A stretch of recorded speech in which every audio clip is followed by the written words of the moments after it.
Yo tout le monde, ici c'est Chris d'Iconic et vous regardez le 92e épisode du Lifestyle Decoder. Il y a quelques mois de ça, certains gros médias américains titraient « Le protégé de Juice WRLD vient de dépasser Lil Uzi Vert en termes d'auditeurs uniques par mois ». Depuis la publication de cet article, l'écart s'est encore creusé. Cette nouvelle avait pour but de dire au monde « The Kid LAROI, le nouvel artiste de Grade A, est l'un des jeunes pousses les plus prometteurs de l'industrie. Il faut vous intéresser à lui ». Chose étonnante lorsque l'on sait qu'il vient d'Australie. Et c'est assez rare de voir des artistes venant de là-bas réussir. De tête, on a eu Iggy Azalea. Et plus récemment, on a un artiste du nom de Mask Wolf qui cartonne avec son morceau Astronaut in the Ocean. D'ailleurs, on a fait une petite vidéo sur lui sur notre compte Instagram Iconic, dont on va voir sur notre IGTV. Mais à mon avis, rien du niveau de The Kid LAROI. Ce qu'il est en train d'accomplir actuellement est assez hors norme selon moi. L'adolescent a réussi à se positionner habilement entre pop star et rappeur, un positionnement ingénieux qui lui permet de profiter de toutes les opportunités possibles en tant qu'artiste. Cependant, son parcours n'a pas été de tout repos et donc on va revenir sur tout ça dans cette vidéo et en même temps, je vais vous faire découvrir la musique de The Kid LAROI. J'ai aussi mis quelques morceaux dans la playlist Iconic et j'ai mis le lien de son album pour ceux qui veulent écouter et me donner leur avis. Sans plus attendre, on y va!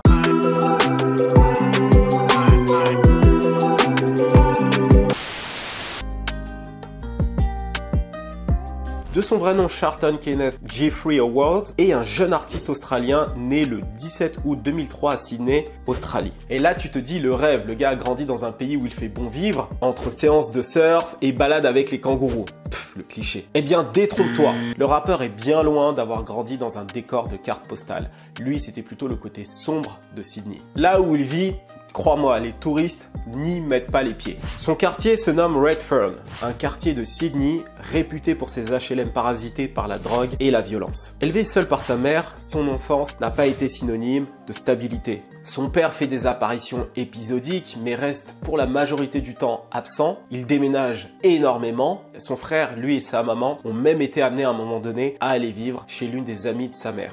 Yes, I'm living. This is 2018. I'm on the blow-up mattress.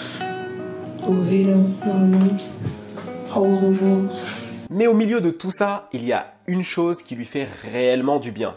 La musique. Depuis qu'il est tout jeune, sa maman joue tous les CD de rap et R&B des années 90 et 2000. Ça va de Tupac, Erykah Badu, Kanye West, Lil Wayne, bref, tout ce qui cartonnait dans ces années-là. Donc il a été très tôt plongé dans cette culture. Dès l'âge de 7 ans, il tombe amoureux de cette culture, la culture hip-hop américaine, la culture noire globalement. Et à partir de là, il dit à sa maman qu'il veut devenir artiste. Qu'un jour, il sera signé chez Young Money. Le gars était ultra fan de Lil Wayne et de Kanye West. Il a 7 ans le gamin. My mom's always been super supportive. I remember like nights where I'd tell her, yeah, I want to sign to Young Money. Like this is when I was super influenced by like Lil Wayne and Drake was like coming up or whatever. So my mom would, you know, help me. Like we'd stay up trying to find the number to call Young Money. Like, you know, like this funny stuff. Et c'est comme ça qu'il écrit ses premiers textes de rap. Il va sur YouTube, il cherche des instrus, tu vois, des type beats Eminem, des type beats Kendrick Lamar pour rapper dessus. Et il se filme en train de rapper, il poste le tout sur Facebook. C'était son moyen à lui de se faire connaître. Tu te rappelles, à l'époque, beaucoup de gens faisaient ça. En guise de blaze, il choisit The Kid LAROI. Alors son blaze n'a aucun rapport avec son nom. Pourquoi il a choisi ce nom-là? En réalité, ça a une signification très profonde. Il fait référence à son héritage. Alors c'est vrai, physiquement, quand on le voit comme ça, on peut se dire qu'il est blanc, mais en réalité, il est aussi aborigène. Son arrière-grand-père a fait partie de la génération volée qui désigne les enfants aborigènes australiens enlevés de force à leurs parents par le gouvernement australien de 1869 jusqu'à 1969 environ, car ils étaient métis. La famille d'accueil de son arrière-grand-père lui a fait croire qu'il était d'origine espagnole, d'où son teint plus foncé. C'est seulement à 18 ans qu'il découvre qu'il est aborigène et plus particulièrement Kami Laroi, l'une des 4 grandes tribus aborigènes australiennes. Et la manière la plus forte qu'il ait trouvée pour ça est de choisir un nom en lien direct avec son appartenance ethnique. Kami Laroi, The Kid LAROI, là je le dis avec l'accent anglais, donc Kami Laroi, Kami LAROI, The Kid LAROI. Et donc voilà la petite histoire autour de son nom. Et donc la musique devient un véritable échappatoire pour lui et il commence un petit peu à se faire connaître sur les réseaux sociaux. Rien de fou, mais il commence à attirer l'attention. Mais malheureusement, un énième coup dur se produit dans la vie du jeune rappeur. son oncle, qui fait office de figure paternelle, se fait assassiner dans un règlement de compte. Ce dernier avait l'habitude de l'encourager dans ses rêves, de l'encourager à devenir rappeur et de ne surtout pas marcher sur ses pas. Ces mots vont résonner dans l'esprit du jeune rappeur qui décide de prendre la musique très au sérieux. Et ces moments difficiles, il en parle d'ailleurs dans ce morceau.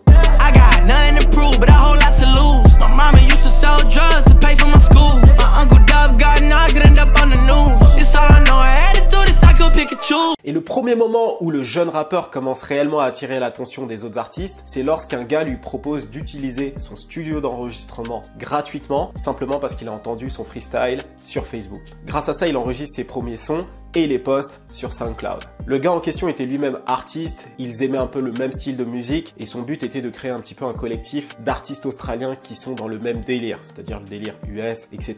Car à ce moment-là, il y avait très peu d'opportunités dans le rap en Australie, c'était pas une scène qui était vraiment développée. Comme je l'ai dit, la seule artiste à avoir réellement percé aux US, c'était Iggy Azalea.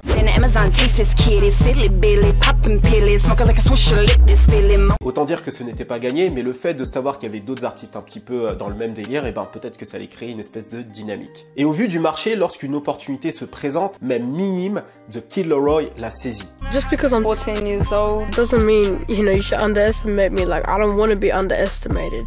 I've got bigger plans ahead of me. I'm going international. I don't care what no one says, man. I'm gonna make it happen. Like, that's just my attitude, man. Et c'est comme ça qu'il participe au concours de jeunes talents organisé par une grande radio australienne nommée Triple J. Il finit parmi les 5 grands finalistes du concours, et ça, tout style confondu.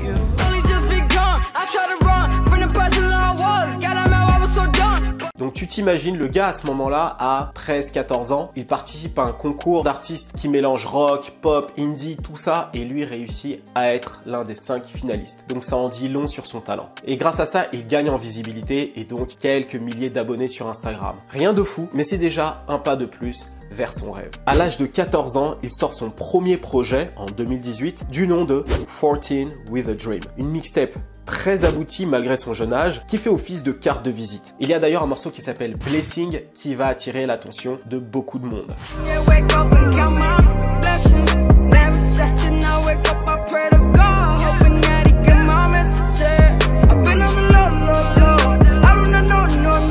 Avec le petit collectif d'artistes hip-hop, un peu comme je te l'ai expliqué un peu plus tôt, ils essayent de connecter avec des artistes US. Donc, ils ont une petite stratégie. Quand les artistes US viennent en tournée en Australie, ils trouvent un moyen de se glisser dans les loges pour échanger avec les rappeurs et pour leur faire écouter leur musique et potentiellement avoir un featuring. Et même quand ils n'ont pas accès aux artistes, ils trouvent un autre moyen. Par exemple, I remember Ray Shremmer. Right. When they came, I was waiting at the front of the hotel, trying to find a way in, and then eventually, like, a girl we knew was invited to one of the homies' hotels, and then we ended up going through like that because she cut on the music in the room. It was like, these guys are from Australia, they're downstairs, and there was just some funny shit like that. Et de fil en aiguille, The Kid Laroi devient un artiste australien de plus en plus identifié. Alors, il est toujours underground, mais il a déjà un booking agent, donc un agent qui va le booker pour faire des concerts ici et là. Donc, il commence à être un petit peu connu, à avoir sa petite audience. Et il se trouve dans les petits papiers de Sony. Mais le grand tournant pour lui va être le moment où sa musique va arriver aux oreilles de Lil Bibi.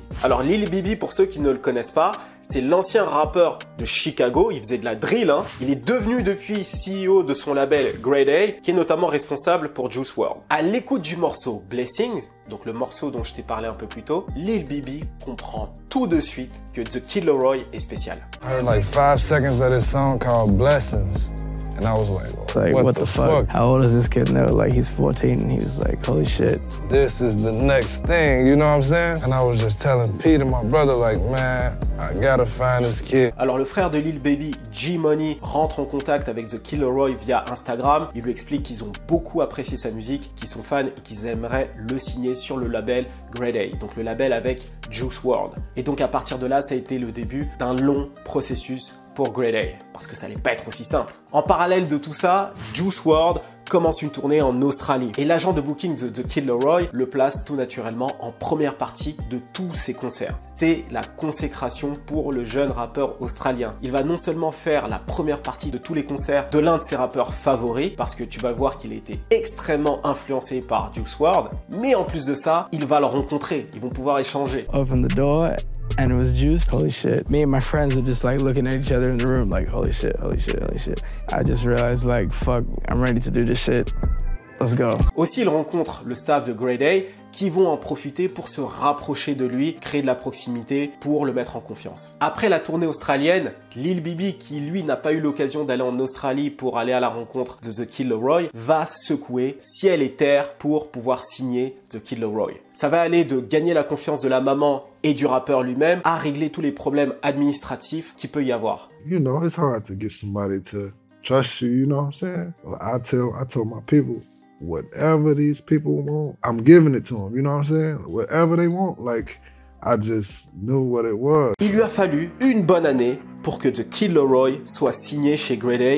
Dans la foulée, le jeune prodige ira pour la première fois aux États-Unis, à New York, pour rencontrer Lil Bibi et toute l'équipe de Grade A, qui est pour lui le nouveau Young Money. Alors son rêve est finalement devenu réalité. Alors il n'a pas signé avec Young Money, d'ailleurs heureusement pour lui, mais disons que c'est un peu une nouvelle forme de Young Money pour lui. C'est un petit peu le label de la nouvelle génération, tu vois, il y avait Juice WRLD et lui. En plus c'est un style de rap qui lui correspond, donc c'est parfait pour lui. Et ce succès, il en parle dans le hit Tragic, que j'aime beaucoup.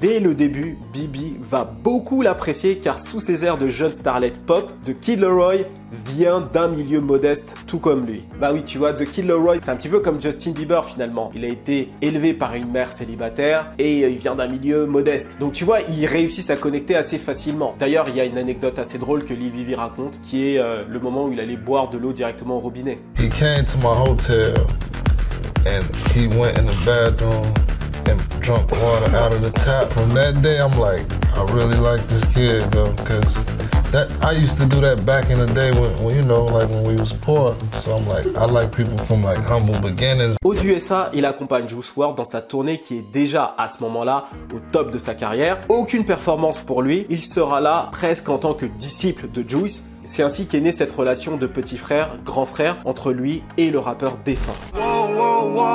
Perky with the lean, got me slow, slow, slow. And yeah, I know I made a few mistakes before, but you know I ain't fucking with these hoes no more. Et donc, avance rapide. The Kid Laroi vit désormais à LA avec sa mère et son petit frère.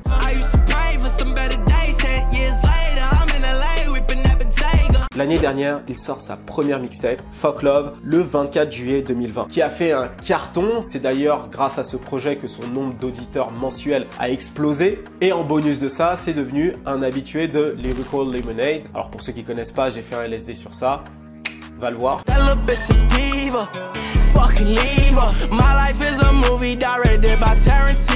Tout comme son sensei Juice WRLD, The Kid Laroi a une vraie polyvalence musicale qui lui permet de toucher un public extrêmement large. Quand tu écoutes son projet, en fait, c'est du hip-hop qui s'entremêle de pop, de rock, de pop rock, d'indie et de R&B. Là, comme ça, de tête, c'est tous les styles qui me sont venus lorsque j'ai écouté le projet. Ça fait longtemps que je parle de cette nouvelle génération hip-hop rock qui a émergé en grande partie grâce à SoundCloud. Eh bien, The Kid Laroi en est clairement le produit. Lorsque tu écoutes le morceau Fuck You Goodbye, eh ben, tu as un tempo qui est hip-hop, je dirais même trap, mais en dehors de ça, la manière dont il chante, la manière dont il se back, c'est purement rock. Clairement, lorsque j'écoute le morceau, ça me rappelle un petit peu toute la scène pop-punk, rock californienne, type Good Charlotte, Green Day ou Sum 41. Les amateurs de rock, dans les commentaires, dites-moi si je me trompe ou alors donnez-moi la bonne référence, mais en tout cas, moi, personnellement, en tant qu'auditeur des groupes que je vous ai cités, c'est exactement ce à quoi ça m'a fait penser. Fuck you, goodbye, you hurt me for the last time. Et sans surprise, bien sûr, il collabore fréquemment avec Internet Money, avec qui il fait des gros hits qui cartonnent. Alors si vous ne savez pas ce que c'est Internet Money, c'est que vous avez loupé des LSD. Je vous mets un lien juste au-dessus. Allez voir, vous allez découvrir un petit peu l'univers et vous allez voir que c'est logique qu'ils collaborent ensemble.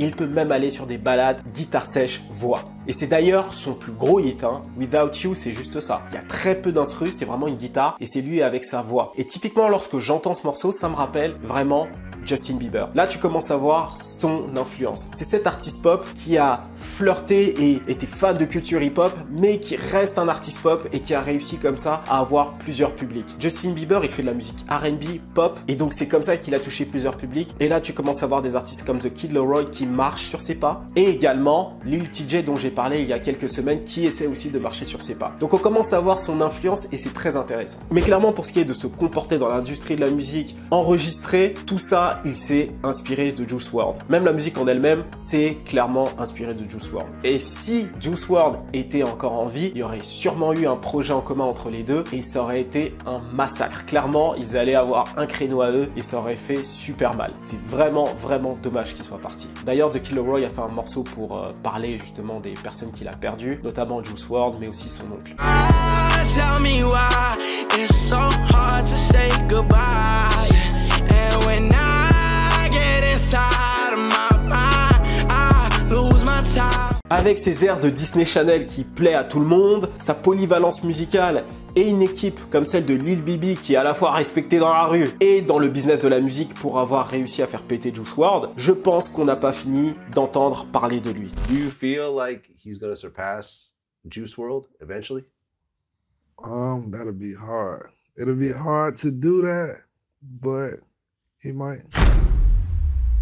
Voilà, c'est la fin de cet épisode. J'espère que tu as apprécié. N'oublie pas de liker, de commenter et de partager. Et la question que j'ai pour toi dans cette vidéo, c'est la question qu'on a posée à Lil Bibi, c'est est-ce que tu penses que The Kid Laroi peut surpasser Juice WRLD en termes d'écoute, en termes de tout ça? Je pense personnellement que c'est possible étant donné qu'il a encore beaucoup de temps devant lui. Il a appris ce qu'il devait apprendre de Juice WRLD et bien sûr Juice WRLD n'est plus. Donc forcément, il y a de grandes chances qu'il réussisse à le surpasser. Pour découvrir tous les morceaux que j'ai mis dans ce LSD sont dans la description et sont aussi disponibles dans la playlist Iconic. Donc tu as un lien de l'album, les morceaux qui sont dans la description, donc va écouter. Dis-moi ce que tu en penses sur les réseaux sociaux, sur Instagram, partout. Donc suis mon compte personnel, suis le compte de Iconic, abonne-toi à la chaîne, ok, c'est un truc que je dis pas souvent. Et moi je te dis à la semaine prochaine. C'était Chris d'Iconic pour te servir.